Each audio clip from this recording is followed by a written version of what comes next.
كارثه كارثه، لجنه الانضباط دي كارثه كارثه قسما بالله.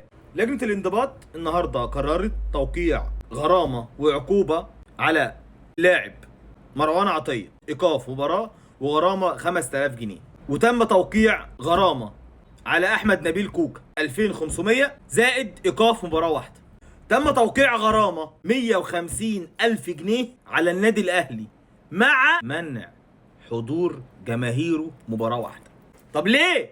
ليه؟ هو مراقب المباراه كتب حاجه في التقرير؟ لا، ما كتبش. طب ما دام هو ما كتبش، انت بتوقف او بتمنع جمهوره ليه؟ انت بتمنع جمهوره ليه اصلا؟ انا مش فاهم اي حاجه. انا مش فاهم. مراقب المباراه في التقرير ما كتبش اي سباب على جماهير النادي الاهلي. طب انت بقى بتمنع الجماهير ليه؟ ايه كيفي كده وخلاص ولا ايه؟ مش عارف.